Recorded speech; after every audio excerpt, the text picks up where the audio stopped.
Мен Біржан Адылжанның орынбасары, олар Қазал аграрлы-техникалық колледжінің дәнекерлеу бойынша өндіріс оқыту шеберімін. Бүгінгі бейне сабағында сіздерге аргон газымен пісіру әдістері, яғни қабырлы жағдайда нержавейка пластинаны пісіру жұмысын жүргіземіз. Біз аппаратты қостық, режимін қойдық, яғни DC деген режимге қоямыз. Сосын газды ашып, ары қарай жұмысымызды бастаймыз. Жұмыс орнына келетін болсақ, угольник сызғышты магнитный угольник пайдалана отырып, өсіп дайындап қойдық жұмысты. Енді біз екі қапталына уақытша қатаңдық шігін, яғни іріндірулер жасаймыз, сосын бір қапталына пісіру жұмысын жүргіземіз.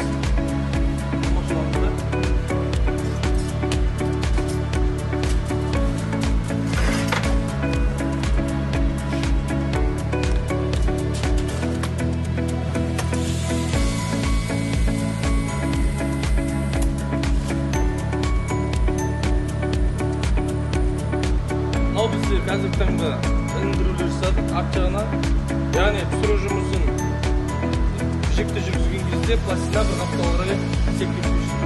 Енді кезекте біз ары қарай пісіру жұмысын жүргіземіз, қоштар пісіру жұмысын.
Пісіру барысында, яғни сымды беріп, және біздің пистолетімізді әдемі қозғалту арқасында жіп тегіс шығады. Сондықтан екеуін бір тегіс жасауымыз қажет. Арнайы пісіру жүрген аяқтаймыз енді.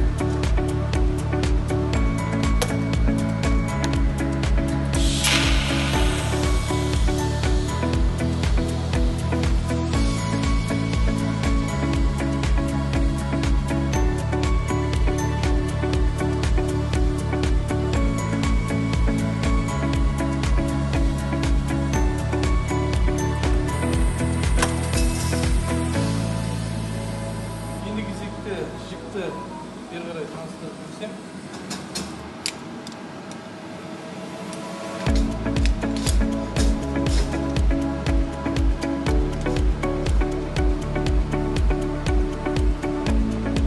Пісіру жігі бір тегіс шықты, байқағандарыңыздай.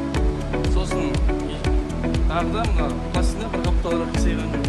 Себебі біз уақытша қатаңдық жіктерін бердік, іріндірулерді бердік артынан, сосын металл пісіру кезінде бір қапталға тартып болған. Байқағандар шоп тегіс пісіру жігі. Сап-сары